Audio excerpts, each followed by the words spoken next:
Hola a todos y bienvenidos a una sesión más de nuestra clase de derivados. Te doy la bienvenida y vamos a continuar trabajando con lo que hemos estado viendo hasta el momento. ¿Sale? Entonces, hemos hablado acerca de cómo son los mercados, de su tamaño, hemos hablado de la forma de organizarlos. Ahora vamos a hablar acerca de qué clase de mercados podemos encontrar, particularmente con derivados. ¿Sale?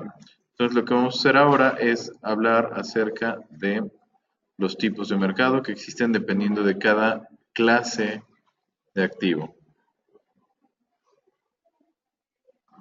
Creo que le puse un diseño a esto, pero ya se lo quité. Ok. Entonces vamos a comenzar por aquí. Tipos de activos en los derivados. ¿Sale? Entonces, inicialmente, recuerda, la definición es esta. Un derivado es un instrumento financiero cuyo valor depende del valor de otro activo. Entonces, vamos a ver qué puede ser ese otro activo que nos permita justamente crear derivados respecto a él o a eso. ¿Sale? Entonces vamos a comenzar con un primer bloque que son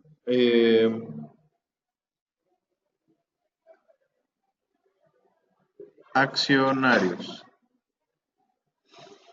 Cuando hablo de esta clase de instrumentos, lo que va a estar pasando es que el instrumento que voy a trabajar tiene que ver con el capital de una empresa. ¿Sí? Recuerda, cuando hablamos de una empresa, puedo pensarla de esta manera. Esta es una representación gráfica de su balance general. Aquí tengo activo, aquí tengo pasivo y aquí tengo capital. Entonces, los títulos accionarios lo que me van a representar es una propiedad dentro de esta zona del capital. ¿Sí? Entonces, inicialmente, podrían existir derivados acerca de casi cualquier clase de acciones. ¿El tema cuál es? Que en muchas ocasiones las acciones no son tan fáciles de intercambiar como a uno le gustaría. Y entonces no necesariamente el derivado va a ser de mucho provecho. ¿Sí? ¿Qué significa? Hay muchas empresas que vas a ver que en sus cotizaciones y en su negociación tienen muy pocos eventos al día. Es decir, hay muy poca gente que está comprándolo o vendiéndolo en un día común. Hay otras, por supuesto, que no ocurre así, que tienen bastante volumen de negociación. ¿Sí? En México, por ejemplo, una de las empresas que tiene mayor bursatilidad, a este concepto se le llama bursatilidad, es América Móvil, el nombre comercial, perdón, el nombre oficial de Telmex. ¿Sí? América Móvil es la acción que es más bursátil en México. Es la que más se compra y se vende, la que es más fácil de intercambiar en un contexto cotidiano. ¿Sí? Ahora, tú puedes buscar otra empresa mexicana como Crédito Real, la cual tiene 3 movimientos al mes y ya fueron muchos. ¿Sí? Entonces, bueno, estoy exagerando, pero el tema es, Crédito Real es una empresa que ni siquiera sabes quién es. ¿No? Sí es una empresa pública, sí es una empresa que tiene una cantidad importante de inversionistas, pero no hay tanto movimiento como América Móvil. Yo puedo hacer una oferta y decir, ¿saben qué? Quiero vender 100 acciones de Crédito Real. De aquí a que alguien las tome o que esté demasiado al pendiente de ello, pues probablemente no. ¿Sale? Cosa que si yo pongo vendo 100 acciones de Telmex, muy probablemente voy a encontrar a alguien que rápidamente las compre. ¿Por qué? Porque es una empresa de prestigio, es una empresa de calidad, una empresa que tiene buena calificación crediticia, ajá, que la acción no es muy cara, entonces no necesita inversiones tan fuertes. ¿Ok? Lo mismo puede pasar con acciones internacionales. O sea, hay empresas que son súper extrañas en Estados Unidos, que son pequeñitas o que son muy nuevas, y hay empresas que son extremadamente, pues, conocidas, populares, tradicionales, o incluso nuevas, pero nuevas muy llamativas, ¿sí?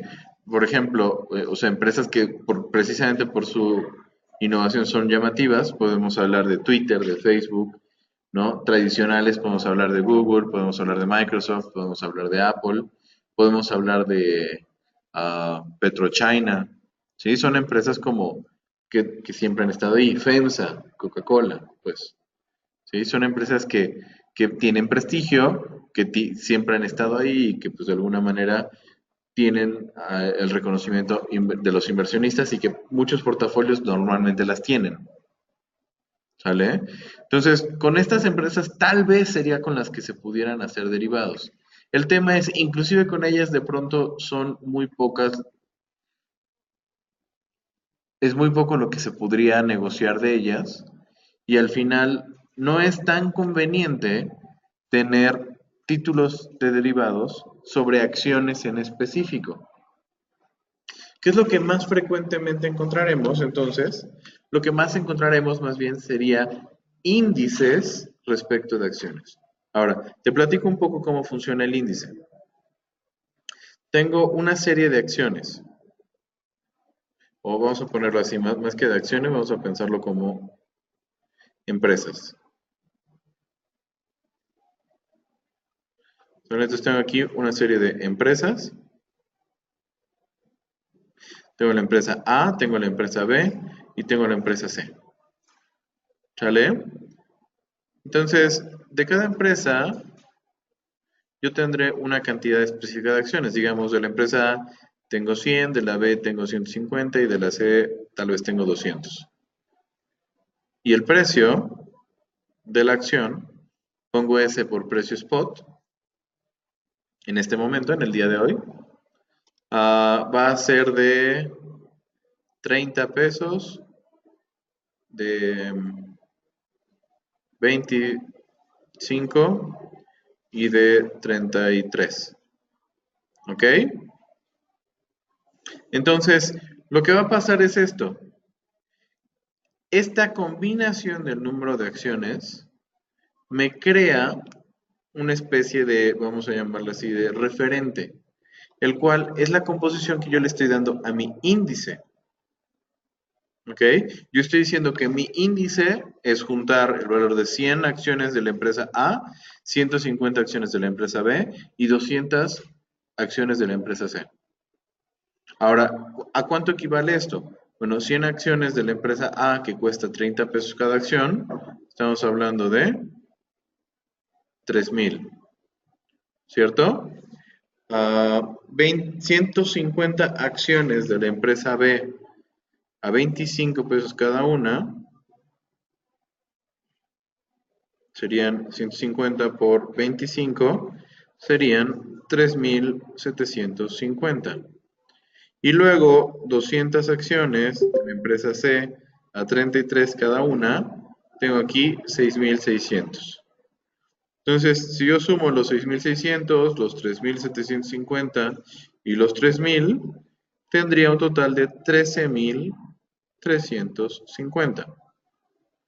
¿Ok? Esto hasta el momento es el valor de mi índice.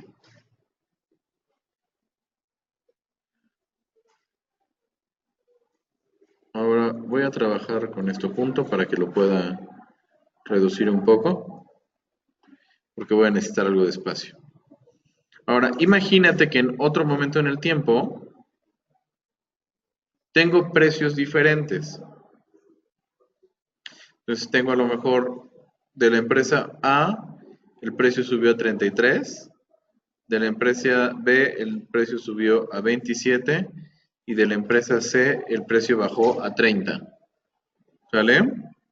Entonces, 33 por 100 acciones son 3,300. 3,300. Luego, 27 por 150 acciones son 4,050 y 30 por 200 acciones son 6,000.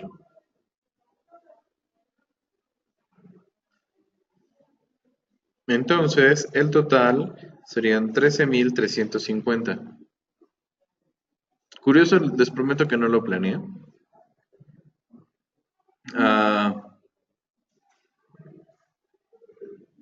No, de verdad no lo planeé que quedaran exactamente igual. El tema es este. Nota que los precios cambiaron. Algunos subieron, otros bajaron, pero al final el índice se mantuvo. Esto no siempre ocurre. con una combinación diferente de precios, ya digamos de aquí a 2 días, el precio es 33, el precio es 27 y el precio es 31.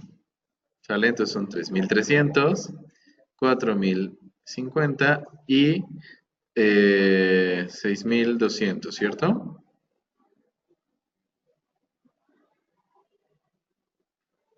Entonces, el precio total va a ser 3,550. Nota esto, el efecto es el siguiente. Mi índice me va permitiendo determinar qué es lo que está pasando en un conjunto de acciones. ¿Sí? Entonces, ¿qué pasa? La empresa A subió de precio y luego se mantuvo. La empresa B también. La empresa C bajó y luego subió un poquito. Entonces, ¿cuáles son los efectos que se podrían notar en el mercado?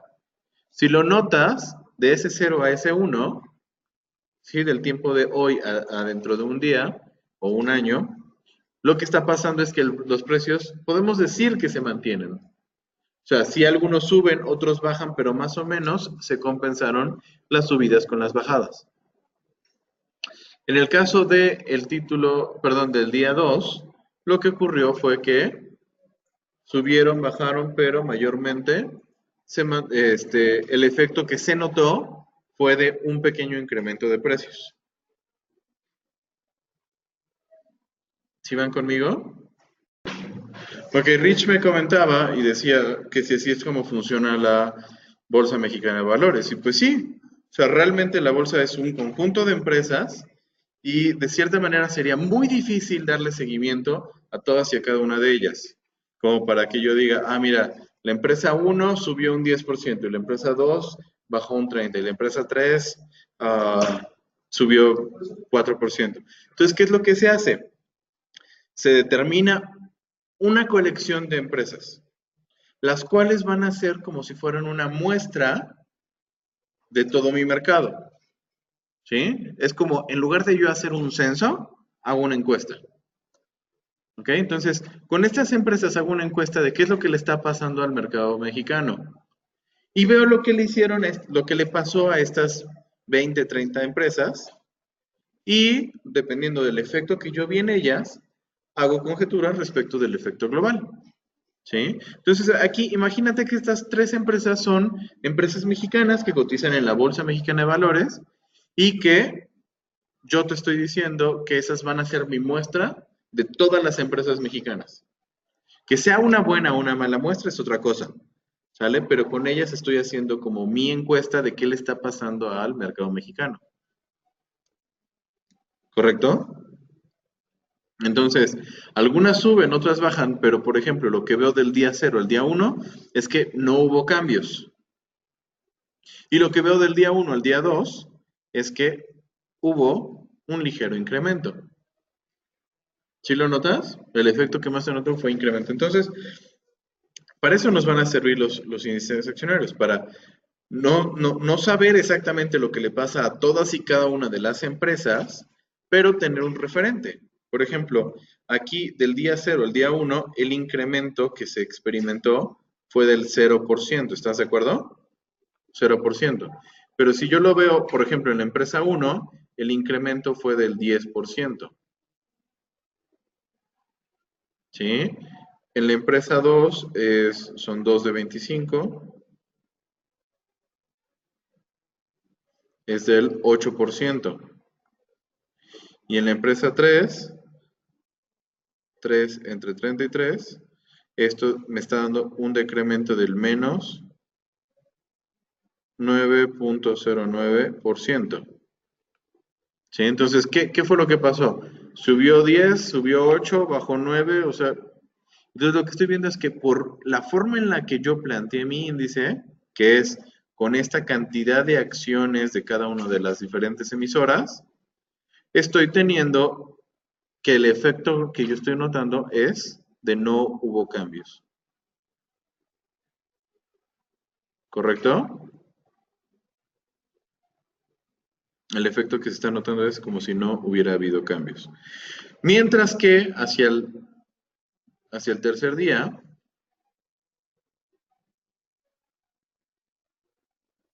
tengo 13.550 respecto a los 13.350. Aquí lo que estoy viendo es un aumento del 1.49% aproximadamente, ¿no? Un poquito más. Está lo mismo, es el mismo. Normalmente se hace respecto al precio anterior. ¿Sí? O sea, en este caso, este cero está respecto a los 13.350 de aquí y este está respecto a los 13.350 del anterior. Es respecto al precio anterior, ¿cuánto ha cambiado? ¿Sale? Sobre todo cuando lo haces en un contexto diario. O sea, tienes el precio de hoy y empiezas a medir las variaciones del precio de hoy respecto al último precio que tuviste ayer. ¿Se va qué, perdón? Sí, es con la temporalidad más cercana. La intención de esto es trabajar como ideas similares al interés compuesto. ¿Sale? En el interés compuesto, recuerda, o sea, cuando tú trabajas una tasa de interés, normalmente es una tasa que es efectiva. Y para que una tasa sea efectiva, la calculas como valor al final del periodo menos valor al inicio del periodo entre valor al inicio del periodo. ¿Sí? No lo haces como valor final menos valor de la fecha cero entre el valor de la fecha cero. ¿Sí te acuerdas o no? O sea, lo vas haciendo respecto al periodo anterior, no al periodo de origen. Si fuera respecto al periodo de origen, estarías trabajando más bien con interés simple. ¿Sale? Entonces, por eso es que se acostumbra como respecto al periodo, al inicio del periodo, que es el final del periodo anterior, pues. ¿Sale? Ah, tenemos, ajá, sí, Fitch.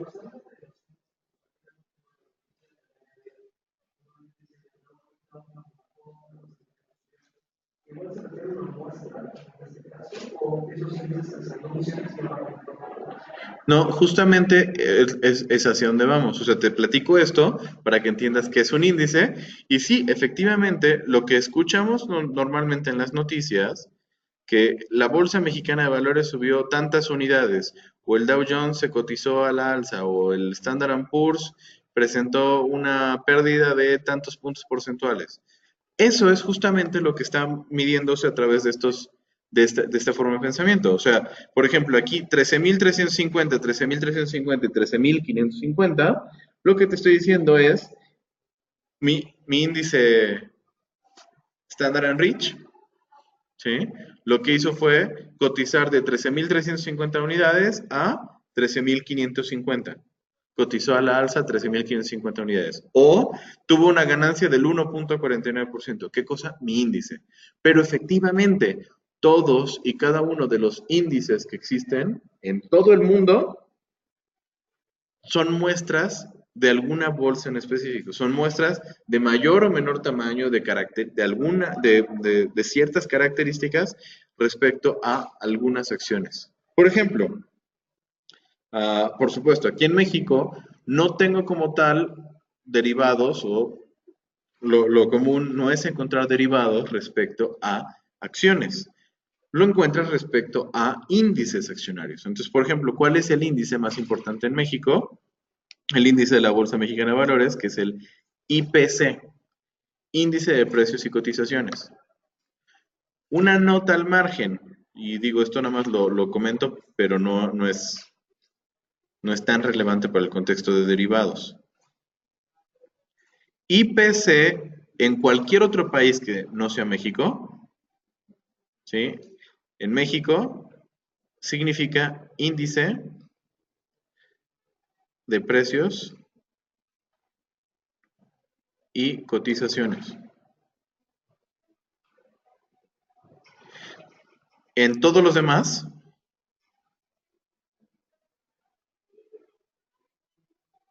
IPC significa índice de precios al consumidor.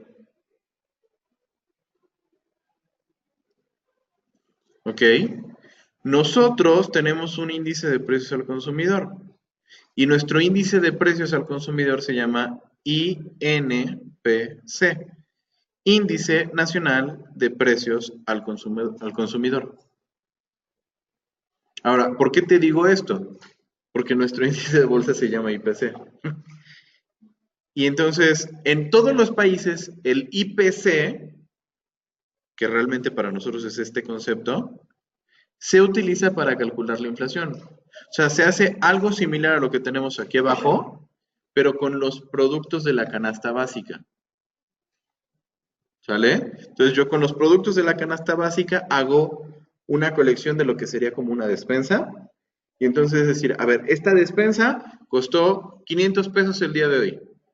Y lo veo el próximo mes y esa mismita despensa, los mismos productos, en las mismas cantidades, ahora cuesta 550.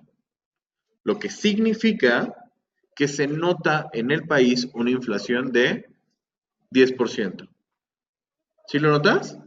Eso es lo que hace el INPC y eso es lo que hace el IPC en todos los demás países. ¿Sale? Nada más que nosotros decidimos hacerlo como al revés. INPC es nuestro índice de precios al consumidor. ¿Sale? Solamente te lo menciono para que si algún día tú te pones a ver y notas indicadores económicos de otros países, es probable que te topes con IPC de Estados Unidos.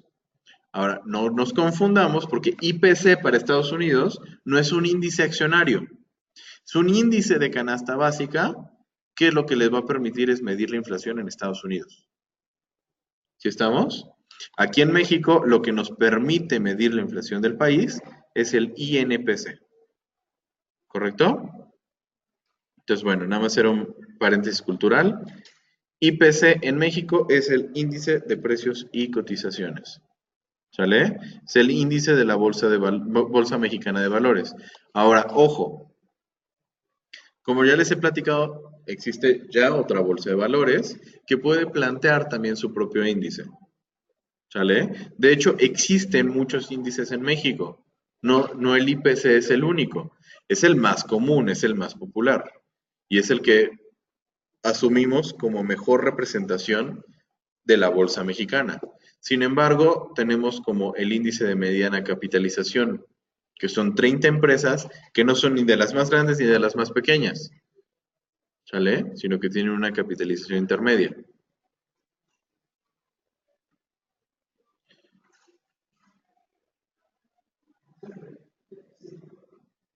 Índice de mediana capitalización.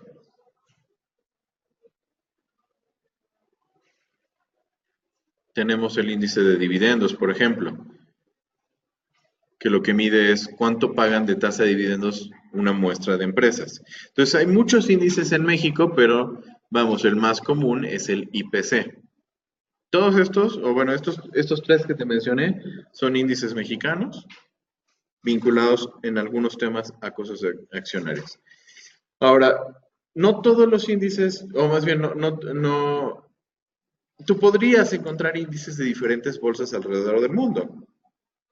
Por ejemplo, los más populares son Standard Poor's 500, ajá, que es una muestra de 500 empresas del mercado accionario en Estados Unidos, particularmente de la Bolsa de Nueva York, porque en Estados Unidos hay varias bolsas también. Ajá, entonces Standard Poor's 500 es un índice de empresas de alta capitalización. De hecho, Standard Poor's como empresa emite una gran cantidad de índice. Está el Standard Poor's 500, está el Standard Poor's 900, está el Standard Poor's 1500. O sea, son diferentes colecciones de Standard Poor's que lo que hacen es diferentes muestras para captar a las empresas pequeñas, para captar a las empresas de mediana capitalización, para captar empresas de todo tipo. ¿Sí? Entonces, o sea, lo que buscan es muestras representativas de diferentes subconjuntos de la población accionaria en su totalidad. Ajá.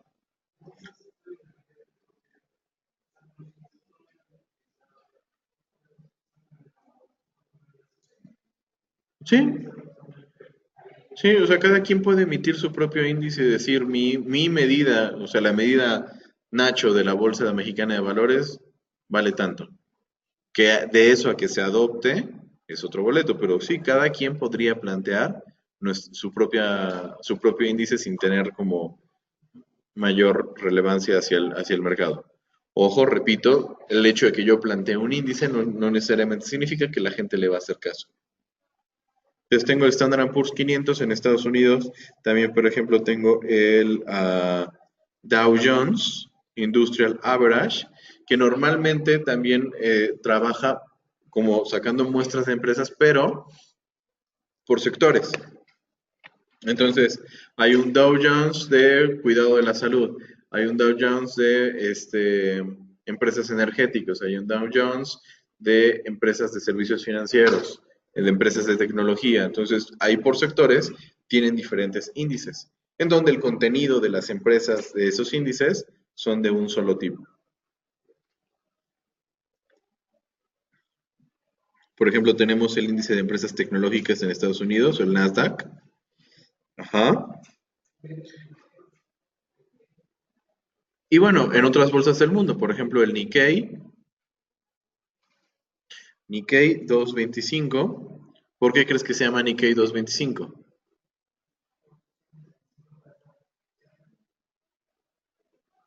Claro, son 225 empresas de la bolsa de Japón. Ajá. Tenemos, por ejemplo, el Eurostoxx 50.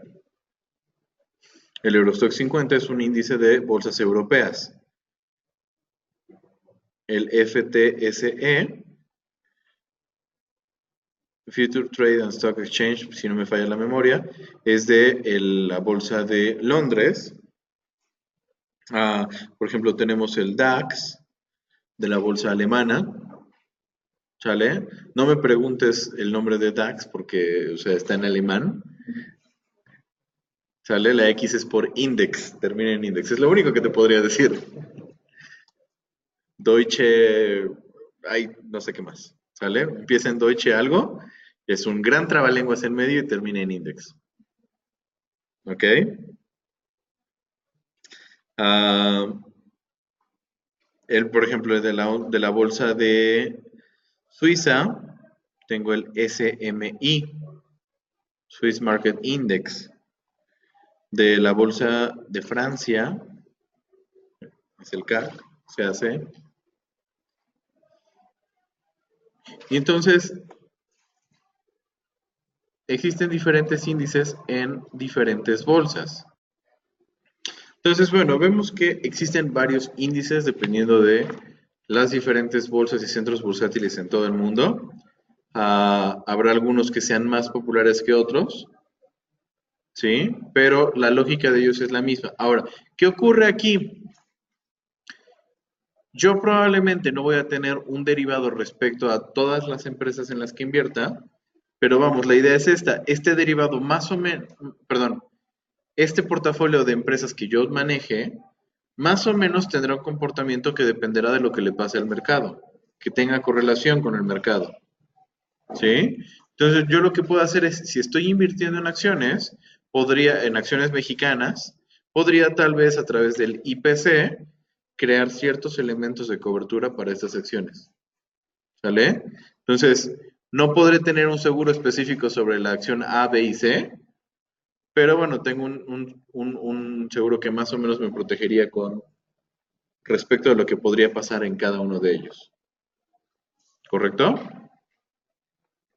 ¿Dudas hasta acá respecto a los activos accionarios?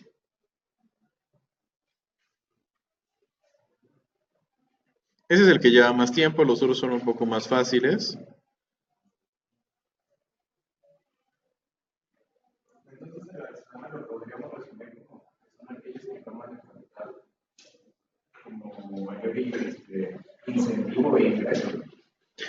Los que tienen, repito, los derivados sobre activos que son accionarios van a ser normalmente derivados cuyo valor depende del nivel en el que se encuentran estos índices.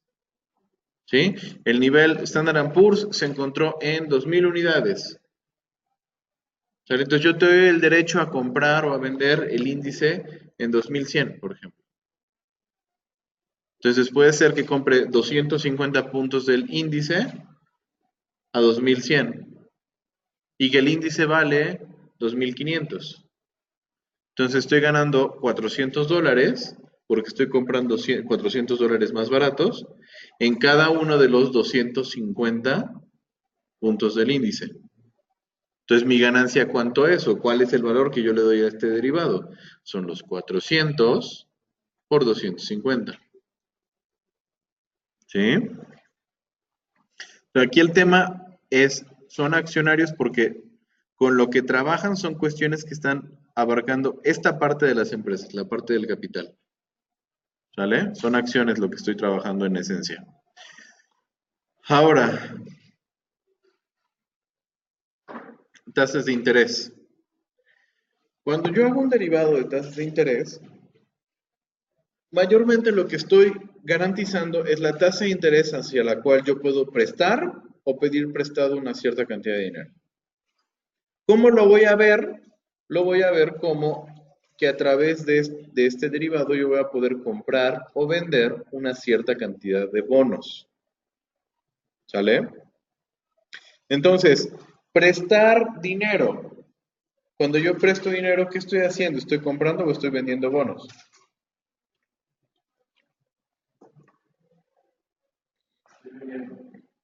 ¿Estoy vendiendo bonos? No, los estoy comprando. Fíjate, acuérdate que bono dijimos en finanzas corporativas y en bases 2 que un bono de lo que se trata es de un instrumento con el cual una empresa obtiene un préstamo. Entonces, cuando yo emito un bono, cuando yo lo vendo, estoy pidiendo dinero prestado. Cuando yo compro el bono, estoy invirtiendo dinero. ¿Sale? Entonces, aquí te repito, es garantizar la tasa de interés hacia la cual yo puedo invertir o pedir prestado dinero. Y lo materializo el invertir a través de comprar un bono o el pedir prestado dinero a través de vender bonos. ¿Sale? Por ejemplo, yo puedo poner un acuerdo contigo en donde te diga, ¿sabes qué? Te voy a pedir dinero prestado y las condiciones va a ser que tú me prestes dinero con yo pagándote la tasa de CETES más un 2%. ¿Sí? Pues, ¿qué significa? Si CETES me está pagando el 7%, pues yo te pago a ti el 9%. Estoy garantizando el préstamo a una tasa determinada. ¿Sí estamos de acuerdo con eso? Entonces, aquí lo importante es cuestionarnos cuáles son las tasas de referencia. Cada una de estas tasas tendrá que preguntarse respecto a los diferentes plazos que pueda representar y las combinaciones de si se pagan o no se pagan cupones o cosas así. ¿Vale? ¿Cuáles son las tasas de interés más importantes aquí en México?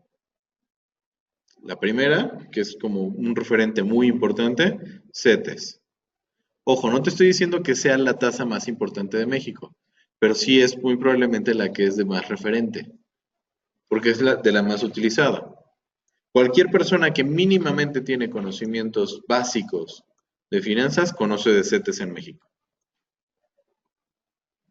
¿Sale? Pero no son las únicas tasas. Por ejemplo, también tengo la de Bondes, que es la tasa más común la tasa de interés más común de tipo variable, perdón. ¿Sale? Tengo bonos UMS que tienen que ver con dar un rendimiento más allá de la pérdida de valor del tipo de cambio de México, o sea, porque estos están denominados en dólares. Ah, tengo los UDI bonos, los cuales están denominados en UDIs. Ajá. O tengo los BREM, bonos de regulación monetaria que emite el Banco de México también para regular el nivel de inflación. Entonces, todos estos son tasas de interés que te podrías ganar en México. Ahora, así como ellas, también hay una tasa de interés que es la principal tasa de interés variable en México, la cual es la TIE,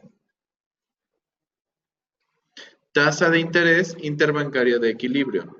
Es la tasa de interés a la cual los bancos se prestan entre ellos. Si un banco necesita dinero, va y le pide dinero a otros bancos y se prestan entre ellos. No, bueno, no por sí solo, ¿sí? La tasa de interés interbancaria de equilibrio normalmente te sirve como referencia. Es la que se cobran entre los bancos, pero si un banco te la va a cobrar a ti, no te va a cobrar TIE, te va a cobrar TIE más 3, TIE más 4. Lo que significa es lo que sea que valga la TIE más un 3-4%. ¿Sale? Si la TIE vale 3%, bueno, entonces a ti te cobro 6% o 7%. ¿Sale?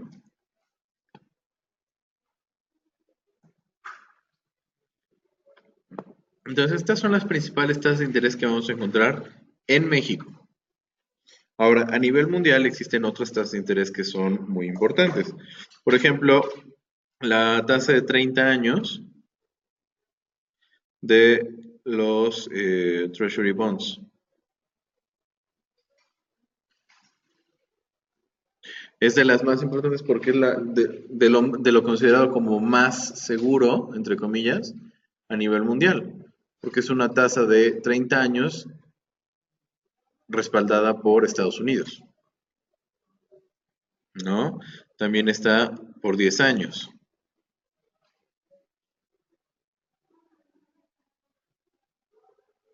Nada más le cambia el nombre, que en lugar de ser bonos, porque son de 30 años, se llaman notas de 10. ¿Sí? Ah,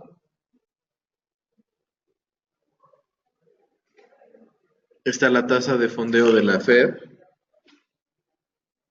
que de hecho también en México tenemos una tasa de fondeo que Banco de México le cobra a los bancos que le pidan dinero.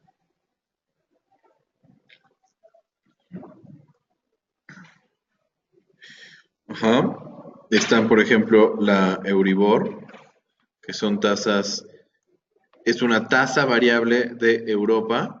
Y, por ejemplo, la tasa variable así similar a la TIE más importante a nivel mundial es la LIBOR. LIBOR por London Interbank Offer Rate. London Interbank. Bueno, ahí está la B. Offer Rate. ¿Sale?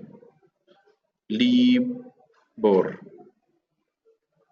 Es una tasa bancaria que se cobra entre bancos de Londres, que es la tasa que se cobran los bancos de Londres entre sí. Pero como son el principal referente bancario a nivel mundial, esta tasa es súper importante. ¿Perdón? Sí, aunque no recuerdo cómo se llama. O sea, debería ser algo así como tasa del Banco Mundial. También debe tener varias. Entonces la pregunta sería, ¿una tasa para qué? ¿Ok?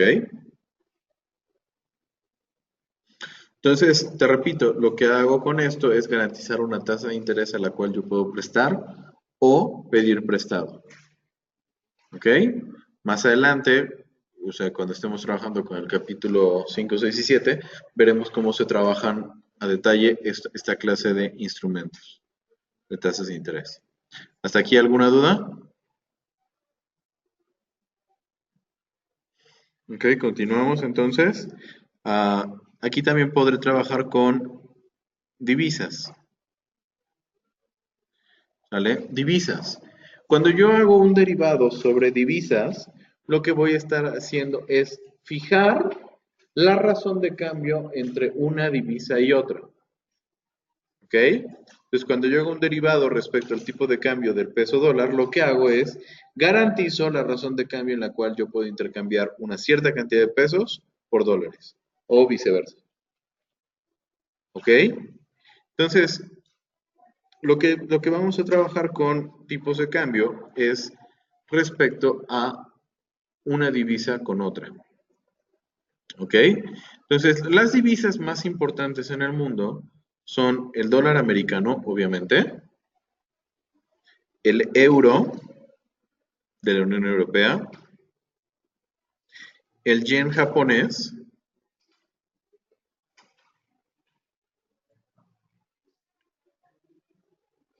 la libra esterlina de Inglaterra, dólar australiano, dólar neozelandés, y franco suizo.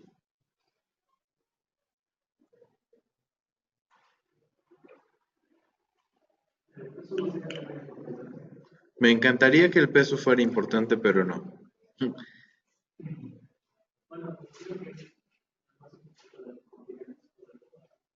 Am, pues mira, aquí de hecho, ahora que lo pienso, me faltó dólar canadiense. Sí, entonces no. Ah, sí, las primeras 8 que te mencioné son las 8 monedas más comercializadas a nivel mundial. ¿Sale? Son las que más transacciones tienen en todo el mundo. Obviamente el dólar es la que gana por mucho, ¿no?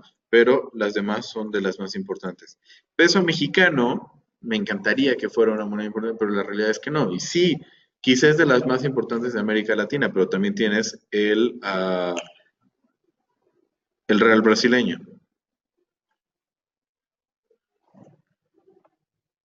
Perdón.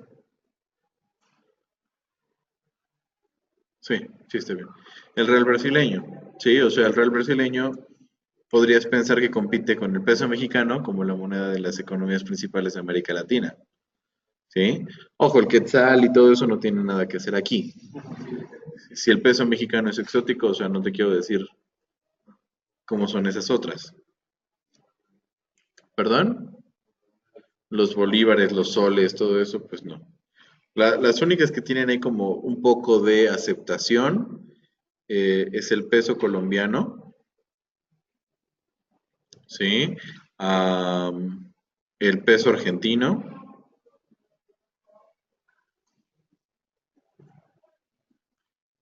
y como que ya.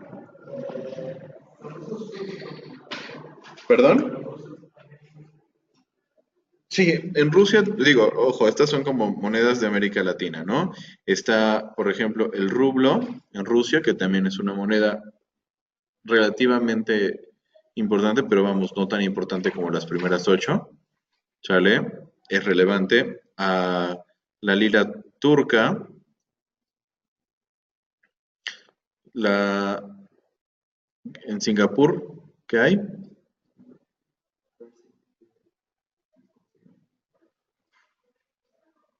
El dólar de Singapur, probablemente. Ajá. ¿Qué otra importante hay? Por ejemplo, en Israel está el shekel de Israel. Am, corona sueca, corona danesa.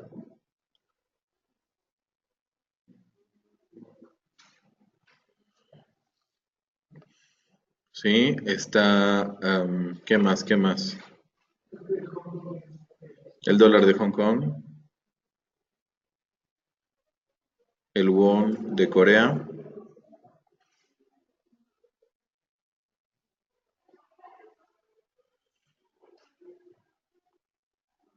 En Polonia tenemos el PLOTIP, pero no recuerdo la abreviatura, si es PLT o PLY. PLOTIP de Polonia. Ajá. Sí, está bien, no me acordaba de la tercera letra. PLN. Muy bien, el PLOTIP de Polonia. Am, son como de monedas que también son importantes a nivel mundial. ¿Sí? Rublo, porque obviamente Rusia es una potencia mundial importante. La lira turca, porque tiene un comercio importante de metales hacia todo el mundo, principalmente Estados Unidos, lo cual fue noticia las semanas pasadas, que ha habido como una guerra de aranceles ahora de Estados Unidos también contra Turquía, pero también para el resto del mundo es importante porque es uno de los principales productores de colorantes de la industria textil, de toda la vida, y hoy obviamente sigue siendo. Sí, aquí entran las criptos. Entonces, aquí también puedes encontrar estas cosas como BTC, Bitcoin, el Ripple, Ethereum.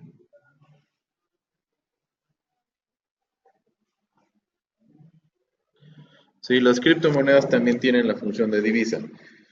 Am, Sin embargo, o sea, distingamos que tienen como sus cuestiones diferentes y yo sé que hoy por hoy se ha vuelto muy popular el hablar de utilizarlas y yo estoy totalmente de acuerdo en utilizarlas como un medio de pago, no así como una alternativa de inversión. Más aún no así pensando en que cualquier persona puede realizar las inversiones solamente porque se pueden hacer desde tu celular. Pero bueno, o sea, sería necio negar que existen esta clase de activos también y que definitivamente caen en la categoría de lo que es una divisa. Cuando haces un derivado respecto a una criptomoneda o alguna moneda en general, lo que haces es trabajar con una razón de cambio de una moneda a otra.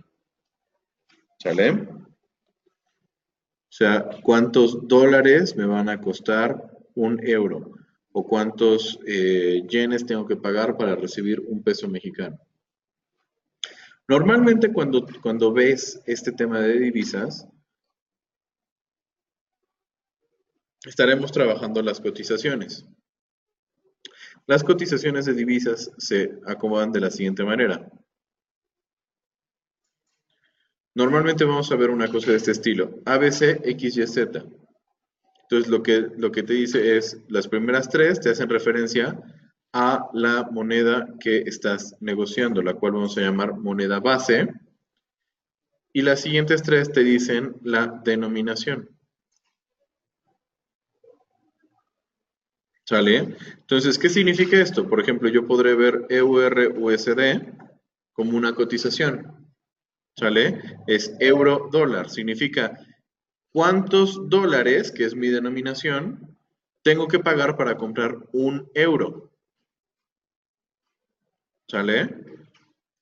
Por ejemplo, cuando yo veo el tipo de cambio entre el peso mexicano y el dólar y te digo, un dólar me cuesta 19 pesos, lo que estoy haciendo es USD MXN se encuentra en 19.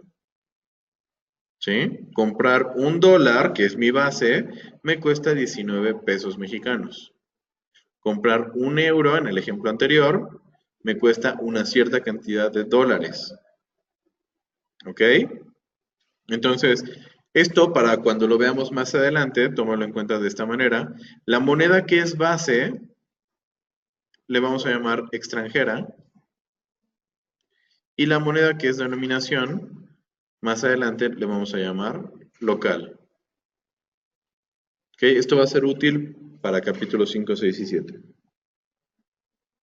¿Ok?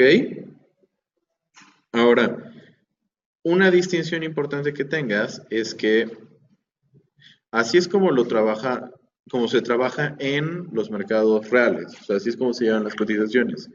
Cuando tú lo vas a ver en tu libro de texto, por ejemplo, este tipo de cambio de dólar peso mexicano en 19, el libro te lo va a trabajar de esta manera. Te va a decir, te cuesta 19 pesos por dólar.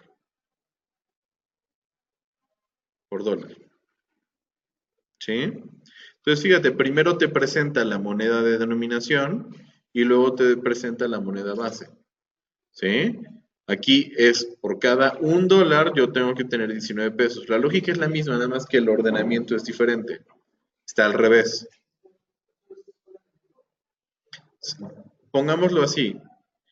Esto, el tipo de cambio USD MXN a arroba 19, at 19, es un lenguaje como muy de vida real. ¿Sale? O sea, muy en la práctica así se llevan las cotizaciones. Si tú en este momento pones textual USD MXN en tu explorador de Google, en automático te va a mandar a la cotización del tipo de cambio dólar peso mexicano. ¿Sí? ¿Por qué? Porque así es como se lleva el registro, esa es la cotización, es el símbolo con el cual se almacena los precios que ha tenido el tipo de cambio. En un ambiente académico, en libro de texto, se acostumbra a verlo más bien como el lado de la derecha, como los 19. ¿Sale? Entonces, esto es como más en práctico. En la práctica sí se ve. Y esto es como se ve en la academia. ¿sí? Como el cociente. Lo que pasa es que académicamente hablando, es igual de factible hablarte de el tipo de cambio de peso a dólar que de dólar a peso. ¿Sí? Voy a cambiar la cotización nada más para que sea rápido la cuenta. Imagínate que no fueron 19, imagínate que era 20 más bien. ¿Sí? Entonces, en académico me sirve pensarlo de esta manera, porque decirte que 20 pesos por dólar es lo mismo que 1 sobre 20, es decir, 1.05 dólares por cada peso. ¿Sí? En ambiente académico prácticamente te da lo mismo verlo así que verlo de esta manera.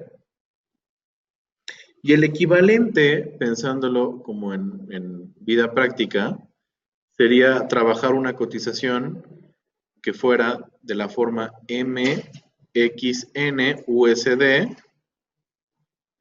en 0.05.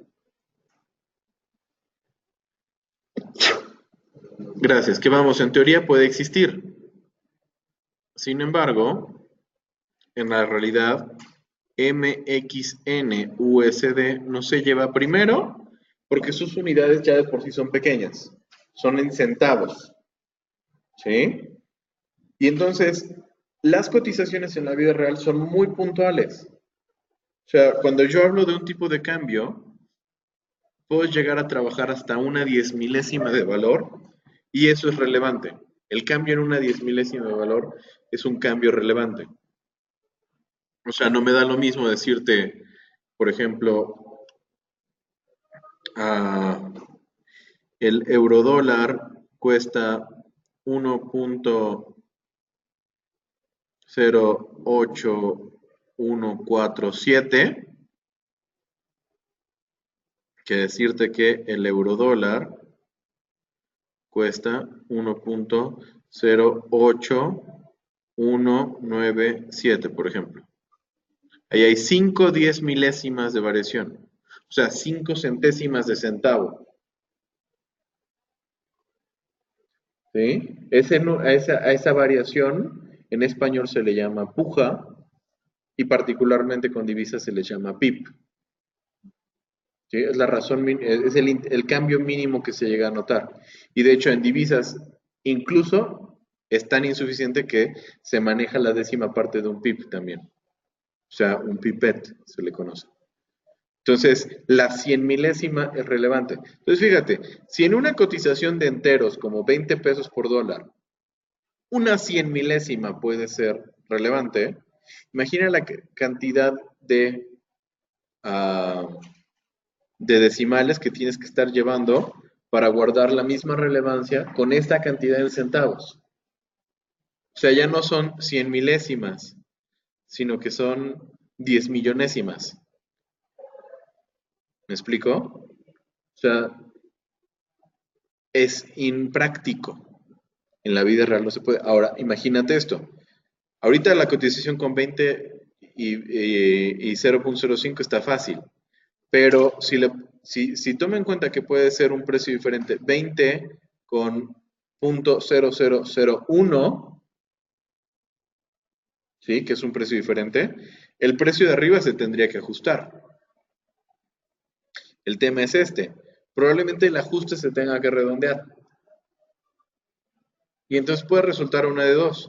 Que resulte más caro comprar dólares con pesos que traerlos de vuelta. O sea, que el tipo de cambio de llevar pesos a dólares sea caro y que el tipo de cambio de llevar dólares a pesos sea barato. Entonces aquí puedo hacer arbitraje, que lo vamos a ver más adelante, lo cual significa, puesto de otra manera, es como si yo tuviera dos tortillerías en donde puedo comprar y vender tortillas a voluntad. En una las puedo comprar y vender a 8 pesos y en otra las puedo comprar y vender en 10. Entonces, ¿qué es arbitraje? Ir a comprar 1000 kilos de tortillas en la de 8 y luego venderlos en la de 10. Entonces, los compro en 8,000, los vendo en 10,000, saco 2 pesos de diferencia por cada kilo, son 2,000 de ganancia. ¿Sí?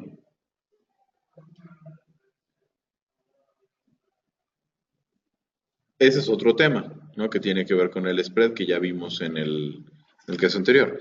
¿Qué ocurre? Pues tienen que garantizar que pueden encontrar una persona y que el tipo de cambio no varíe antes de que logren cerrar la operación, ¿sí? Para que ellos no sean quien pierde dinero.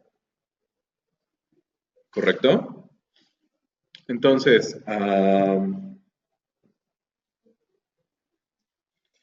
te repito, en la vida real no podemos llevar las dos porque aquí habría ineficiencias que tienen que ver con errores de redondeo, y entonces esta de aquí se decide no considerarla, y entonces si yo tengo dólares y quiero comprar pesos mexicanos, lo que digo es, bueno, pensémoslo así, yo sé que 20 pesos mexicanos me sirven para comprar un dólar. Bueno, la alternativa es pensar, en lugar de decir 5 centavos de dólar me sirven para comprar un peso mexicano, lo que voy a pensar es, bueno, un dólar me sirve para comprar 20 pesos mexicanos. Y entonces ya nada más necesito trabajar con este tipo de cambio. ¿Sale? Hay ciertos órdenes que son como los naturales y no tienen nada que ver con qué país es más importante que qué o otra cosa. El único referente más o menos es sí un poco el valor de la moneda, pero no es determinante. Por ejemplo, el orden natural es euro-dólar, ¿sí? Es euro-yen, es dólar-yen. El orden es libra-dólar. ¿Cuántos dólares tengo que pagar para conseguir una libra? ¿No? Australiano dólar, neozelandés dólar, franco suizo dólar. Normalmente el dólar es denominación en la mayoría de los cruces, salvo en el yen y en el franco suizo. ¿Por qué? Sobre todo en un yen vale muy poquito dinero. O sea, 65 yenes valen más o menos un peso.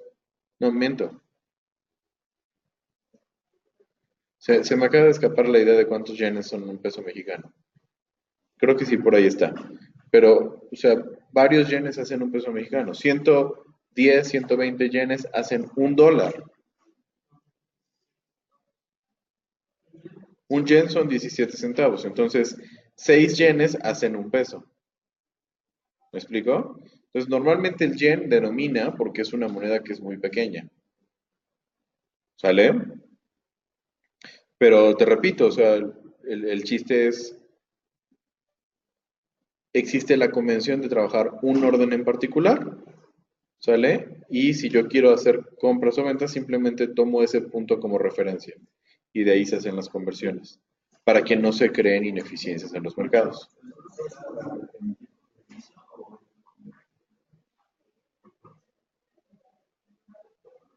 ¿Sale? ¿Dudas hasta acá? 5.81 yenes, o sea, prácticamente 6. ¿Sí? Entonces, vuelvo a lo mismo, ¿qué es más fácil? ¿Hablar de 5.81 o de .17, qué habías dicho, Rich? .17 y fracciones. ¿Me explico? Es más natural hablar de las cantidades más grandes, enteras, más enteras pues, que de las cantidades que sean mucho más fraccionadas. ¿Ok? ¿Cómo vamos hasta acá? ¿Bien?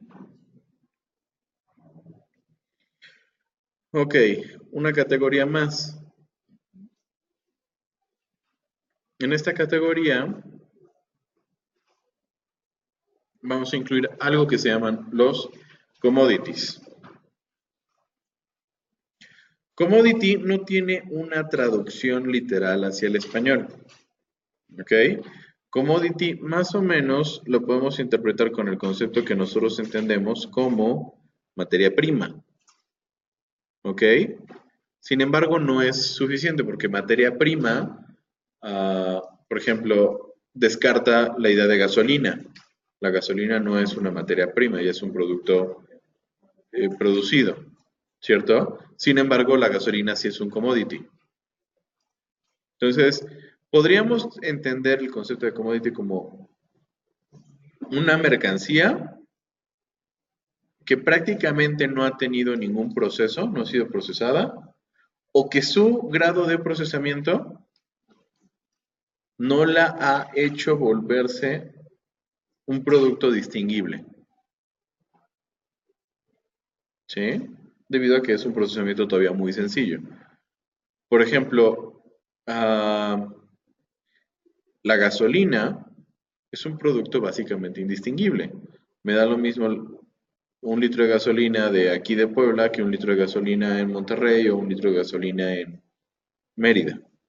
¿Sí? Básicamente es la misma gasolina porque en todos lados venden la misma, o sea, la misma marca, el Magna Premium. Inclusive hablando de diferentes marcas de gasolinera.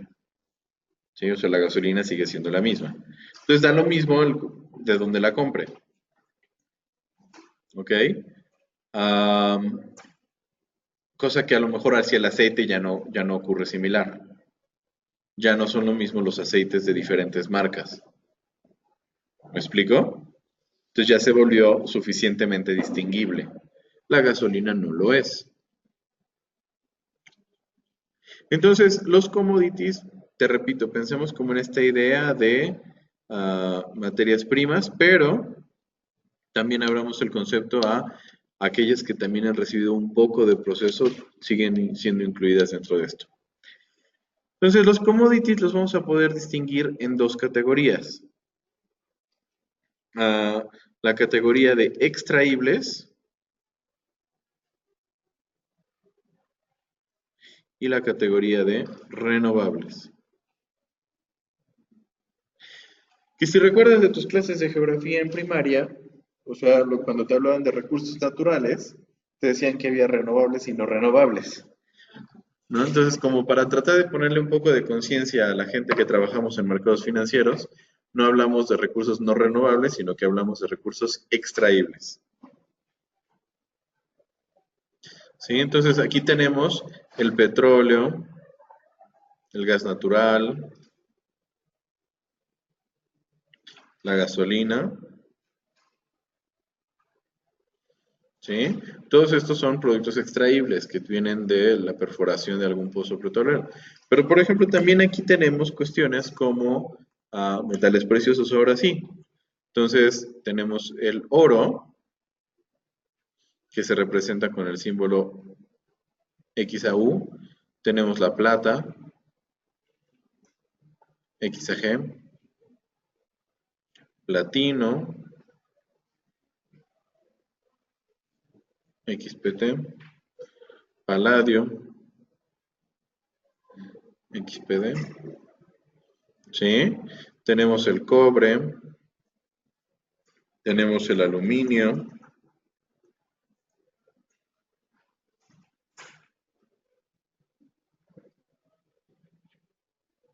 ¿sí? Todos estos son conceptos extraíbles, cuestiones que salen de algún pozo, de alguna mina y que una vez explotados no se regeneran.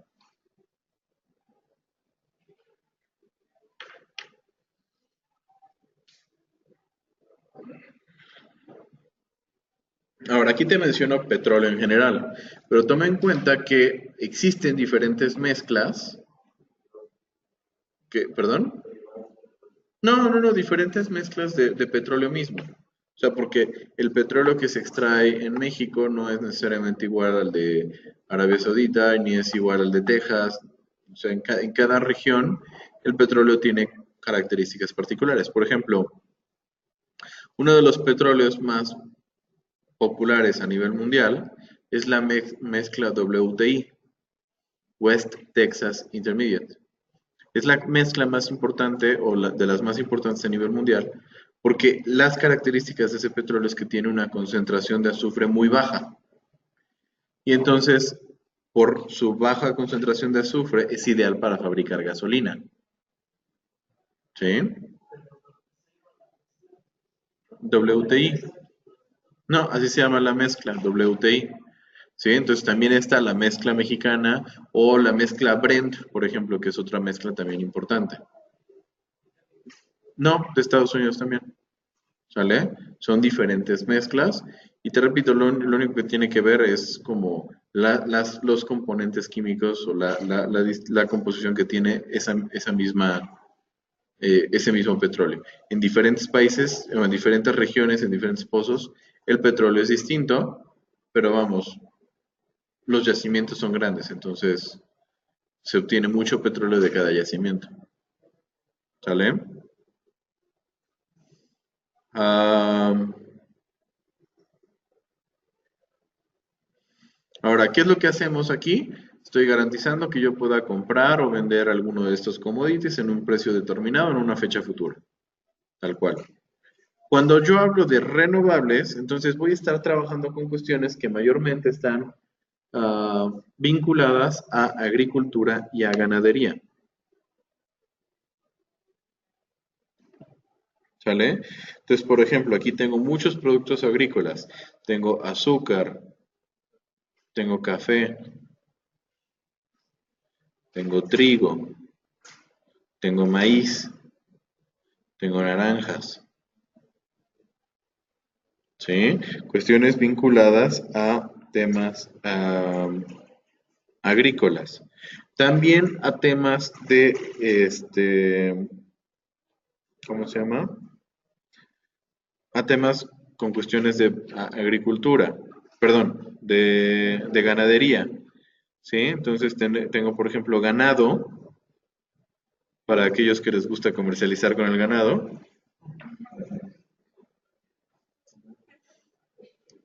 ¿Sí? Ahora, esto no significa, por ejemplo, animales en específico. O sea, ¿a qué voy con esto? No, no estoy hablando de tu querida Clarabella, que es tu vaca consentida. Estoy hablando de cabezas de ganado en general. ¿Sí? O sea, no, no animales en específico, no caballo, no, perdón, no no animales sementales o cosas así, sino más bien como así en el conjunto. ¿Sí? Muy literal en ganado, cabezas de ganado.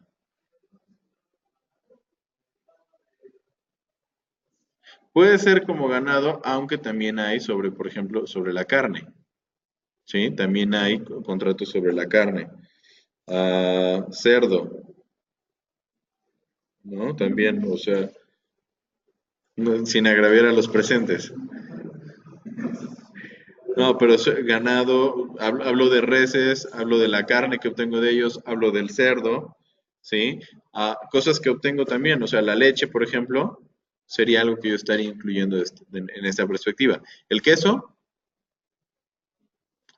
no, porque ya tiene proceso que sí lo hace distinguible. Porque la leche la puedo convertir en queso fresco, la puedo convertir en queso manchego, en queso panela o en queso gruyero, cuando ya hay muchos procesos diferentes. Y no es el mismo, a pesar de que el tipo de queso sea el mismo, no da lo mismo que hagas queso manchego de la Villita, queso manchego de Lala, queso manchego de tu comadre en Chipilo. ¿Sí? O sea, cada queso manchego ya será diferente aunque sea dentro del mismo tipo. Ya se vuelve muy distinguible, ¿sale? Entonces por eso el queso ya no es como tal. La leche sí. ¿Perdón? Es que es la leche antes de que tenga como esos procesos de pasteurización específico y demás. Sí, sí es más como en leche recién extraída de la vaca, bronca, ¿sale? ¿Qué es leche bronca? Eso, la que va directo de la vaca, que no ha sido ultra pasteurizada, ¿cierto?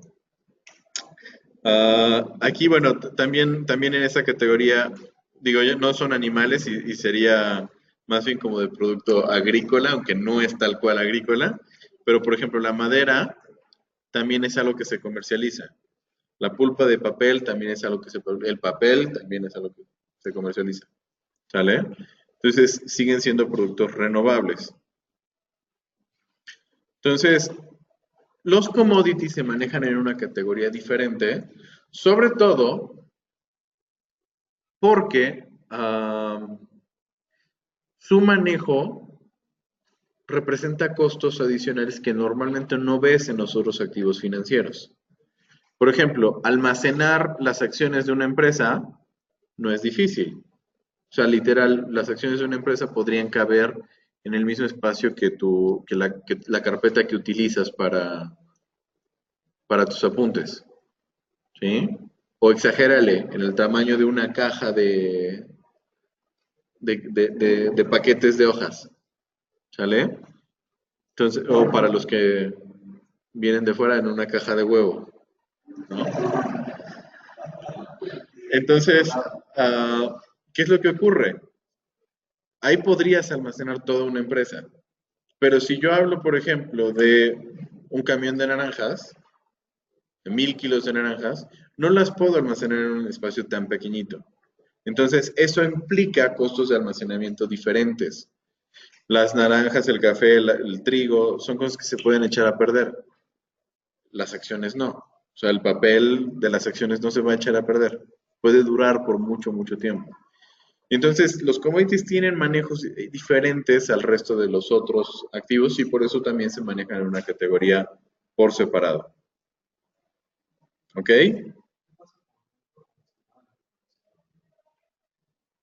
Como que... Ajá.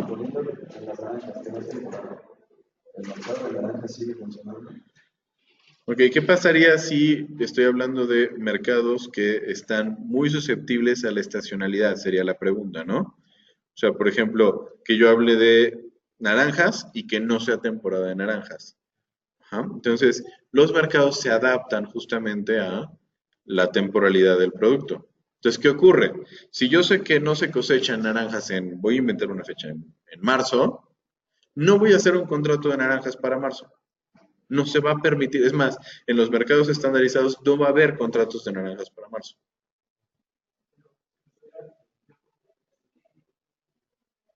Porque habría escasez, ¿sí? Pero de por sí, sabiendo que en esas épocas habría escasez, muy probablemente de entrada el contrato va a ser costoso en esas fechas. ¿Ok? Cuando lleguemos al capítulo de donde trabajemos la evaluación de contratos de commodities, vas a ver que esto nos va a implicar un concepto que se llama contango y backwardation. ¿Sale? Entonces, a ver, ya usé azul, ya usé, bueno, vamos a usar rojo. Y una última categoría, ¿sale? Vamos a poner otros. ¿Sí? Ya son cuestiones como menos estandarizadas, menos cotidianas, pero que también existen productos derivados al respecto. Recuerda esto. En una de las razones por las que la gente utiliza derivados es para protegerse respecto a las cosas que pueden afectar sus negocios. ¿Sale? Es la razón por la cual se inventaron los derivados al final, como un mecanismo de seguro. Entonces, sin llegar a ser enteramente seguros, existen derivados en donde se crean protecciones contra eventos en específico que pueden afectar algún negocio. Por ejemplo, la temperatura. ¿Sí? Hay contratos de días cálidos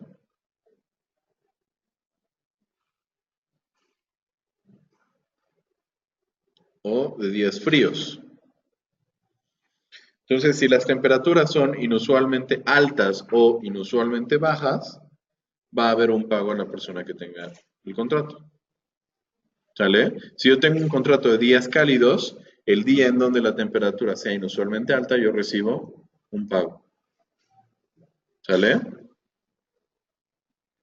Si yo tengo un contrato de días fríos, el día que la temperatura sea inusualmente fresca, yo recibo un pago. ¿Por qué? Porque hay negocios que simple y sencillamente se ven afectados.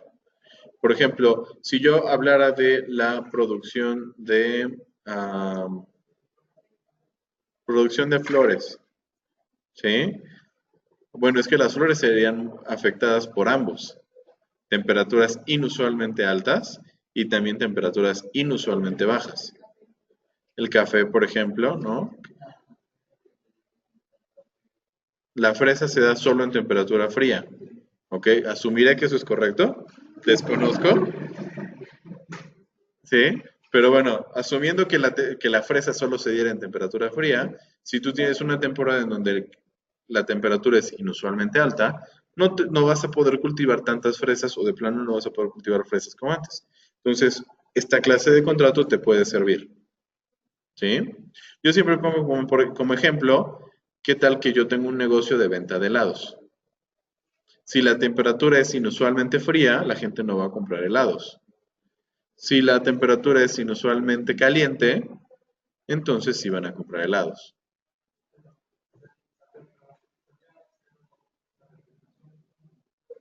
Probablemente, pero voy a vender bastante más. Sí, vamos, hay otros elementos a considerar, pero el punto es este. Hay negocios que la temperatura los influye sí o sí. Punto. ¿Ok? Hay otros derivados que son importantes, por ejemplo, de crédito. Y esto te los menciono porque, por ejemplo, la crisis del 2008 se dio justamente a raíz de derivados de crédito, lo que se llamaban MBS, Mortgage Backed Securities, activos o valores respaldados por hipotecas. ¿Sí? Entonces, ah, también aquí el derivado lo que va a estar haciendo es, si un crédito es pagado, puede ser que haya un pago, o si un crédito cae en default y no se liquida, entonces puede ser que haya un pago. O sea, son las dos versiones, ¿no? Acuérdate que de cierta manera es como si fuera una apuesta. Entonces yo te apuesto que Aldair va a pagar su crédito y tú me apuestas que Aldair no va a pagar su crédito. Si Aldair lo paga, entonces tú me haces un pago a mí. Si Aldair se desaparece y no hace frente a sus obligaciones, entonces yo te hago un pago a ti. ¿Sí? El tema fue esto. O sea, la crisis del 2008 en una parte importante tuvo que ver porque los bancos empezaron a dar un montón de seguros contra los defaults de créditos hipotecarios. Entonces, ¿qué pasaba? El banco decía, sí, por supuesto, o sea, que la gente deje de pagar su casa es muy poco probable y si me lo deja de pagar, pues agarro y vendo la casa. Le quito la casa y la vendo, ¿no? Entonces, ¿cuál fue el tema? Que hubo mucha gente que compró estos seguros y al final los bancos le tuvieron que pagar a las personas que compraron los seguros porque la gente dejó de pagar las hipotecas, ¿sí? Entonces, se volvió algo muy interesante lo que se pudo lograr justamente con derivados en la crisis del 2008. Y bueno, pongamos una cosa más, bienes raíces. Normalmente cuando hablo de derivados sobre bienes raíces, estoy hablando de terreno. Terreno y por lo general para uso comercial. ¿Sale? ¿Por qué? No son bienes raíces como casas, porque las casas son claramente distinguibles entre ellas. Son muy distinguibles entre ellas. Sí, entonces más bien son bienes raíces como el terreno y sobre todo de uso comercial. Por ejemplo, lo que ocurre en las playas. ¿Sí? O sea, te hago un contrato para hacer compra de tantas hectáreas de terreno en una playa. ¿Sí? Que me da lo mismo si es tantito más al norte, tantito más al sur, mientras esté en una costa en particular, por ejemplo. Lo cual es muy utilizado en negocios como la hotelería. ¿Sale? Para hacer desarrollos y destinos turísticos.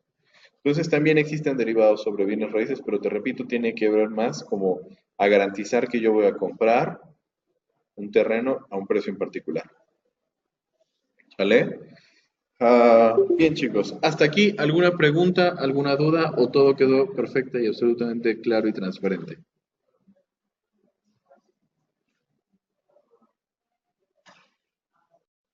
Sí, importante. Esta categoría de otros es distinta a commodities. O sea, ¿qué categorías tengo? Acciones, tasas de interés, divisas, commodities y otros. Por eso te los puse como en colores diferentes. ¿Sale? ¿Alguna otra pregunta?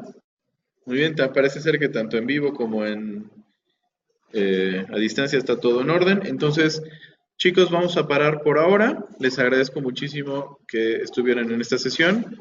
La van a tener en línea en unos minutos, entonces les pido que estén al pendiente y nos vemos el miércoles. Que tengan un excelente día.